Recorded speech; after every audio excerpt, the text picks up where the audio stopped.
Selamat pagi anak-anak, bagaimana kabarnya hari ini? Semoga semua dalam keadaan sehat ya. Sudah 2 minggu kita tidak berjumpa lewat video ya anak-anak. Nah, hari ini kita akan berjumpa dengan Bu Par, Bu Cindy, dan Bu Meta. Bagaimana perasaanmu? Harus sukacita ya, bergembira, tetap semangat. Yuk kita akan belajar yang disampaikan oleh Ibu Meta. Nah, anak-anak, hari ini kita akan belajar tema 2D, subtema 3, pembelajaran pertama. Selamat menyaksikan, Tuhan memberkati. Dadah. Dadah. Nah, anak-anak, sekarang sama pemirsa kita akan belajar bahasa Indonesia tentang kebersihan tempat bermain. Yuk, pasti anak-anak suka ya dengan bermain, karena bermain itu sangat menyenangkan. Dan melalui permainan, anak-anak juga dapat belajar dan bergembira bersama teman-teman. Nah, sekarang mari kita baca bersama-sama teks bacaan halaman 107. Yuk kita baca. Belajar dan bermain di taman. Taman dekat rumah Melati selalu ramai. Terlebih pada sore hari, banyak orang tua yang mengajak anaknya yang masih kecil untuk bermain di taman. Mereka senang bermain di taman karena bersih dan udaranya terasa segar. Sore itu, Melati, Meili, Monik, dan Made berkumpul di taman dekat rumah Melati. Mereka sepakat untuk mengerjakan tugas sekolah bersama-sama. Mereka mendapatkan tugas dari Bu Lilis untuk mengamati keadaan di tempat bermain. Mereka harus mencatat hasil pengamatan dan melaporkan di depan kelas. Pengamatan dilakukan menggunakan panduan dari Bu Lilis. Dalam panduan tersebut, terdapat beberapa hal yang harus diamati, di antaranya sampah, tempat sampah, asap, debu, saluran air, dan tanaman. Melati dan teman-temannya berbagi tugas. Melati mendapatkan tugas mengamati sampah dan tempat sampah di sekitar taman. Meili mendapatkan tugas mengamati asap dan debu.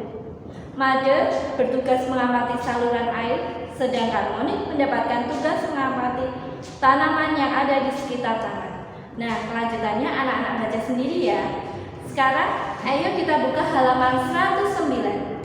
Melengkapi kalimat sesuai isi teks bacaan. Nomor 1 sampai 5 kita kerjakan ya bersama-sama bersama Bu Meta. Dan nanti untuk nomor 6 sampai 10 anak-anak kerjakan di buku tugas. Soal yang pertama, Melati dan teman-temannya melakukan pengamatan di tempat bermain. Soal kedua, pengamatan dilakukan pada waktu sore hari, tepat sekali. Soal ketiga, hal-hal yang harus diamati Melati dan teman-temannya antara lain apa tadi? Sampah. Oke, terus tempat sampah. Terus asap, debu, saluran air, dan tanaman. Oke.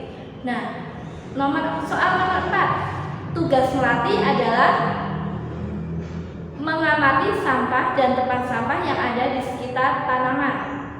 Nah, selanjutnya nomor 5. Mengamati asap dan debu adalah tugas dari Meili. Oke, gitu ya. Semangat belajar, Tuhan memberkati.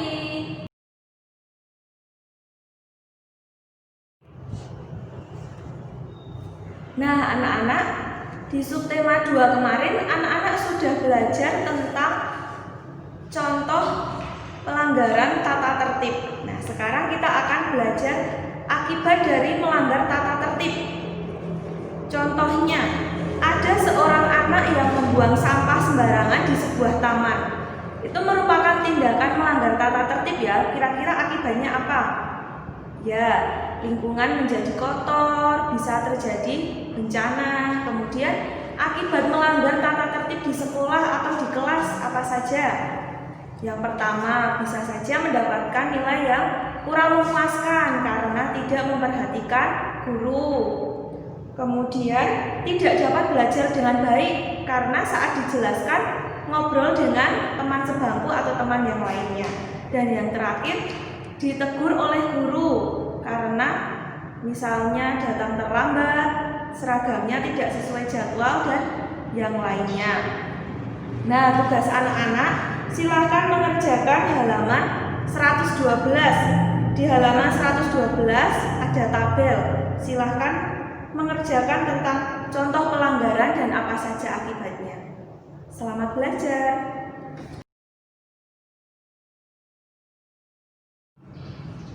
Selamat pagi anak-anak, kita ketemu lagi ya. Kita melanjutkan, tadi sudah belajar dengan Bu Meta dan Ibu Cindy. Sekarang dengan Bu Pan. Kalau tadi di bacaan ada kata-kata Melati senang bermain di taman bersama teman-temannya. Nah, taman itu letaknya di dekat sekolahan. Biasanya di taman itu juga untuk kegiatan ekstra dari sekolahan. Nah, sekarang kita akan menyelesaikan soal matematika tentang penjumlahan. Teman-teman Melati yang ikut kegiatan ekstra di sekolah itu ikut futsal dan ikut catur itu ada 126 anak. Kemudian yang ikut ekstra taekwondo dan ekstra bulu tangkis itu ada 224 anak. Berapa jumlah semua anak yang ikut kegiatan ekstra di sekolah Melati? Yuk kita hitung. Bagaimana cara menghitungnya? Kalau kita akan menyelesaikan soal cerita, kita tulis kalimat matematikanya dulu. Ini Ibu tulis KM, disingkat kalimat matematika. Yang ikut ekstra catur dan futsal berapa anak tadi jumlahnya? 126. Yuk kita tulis 126 anak ikut kegiatan catur dan futsal. Kemudian yang ikut ekstra taekwondo dan bulu tangkis berapa anak? Sebanyak 224 anak. Kita tambahkan 224 anak. Ya, berapa ya? Supaya gampang, supaya mudah dan anak-anak bisa mengerjakan dengan cepat. Yuk kita hitung di sebelah kanan dengan cara bersusun. 126 ditambah 224 disusun ya. Kita tambahkan apanya dulu? Kalau tambahkan apakah dari ratusan, puluhan, kemudian satuan? Kita jumlahkan yang satuan dulu ya. Satuannya berapa? 6. 6 ditambah 4 berapa anak? 10. 10 satuannya berapa? 0. Kita tulis. Kita tulis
Bu harap anak-anak sudah paham ya. Nanti dikerjakan tugas dari guru. Selamat mengerjakan.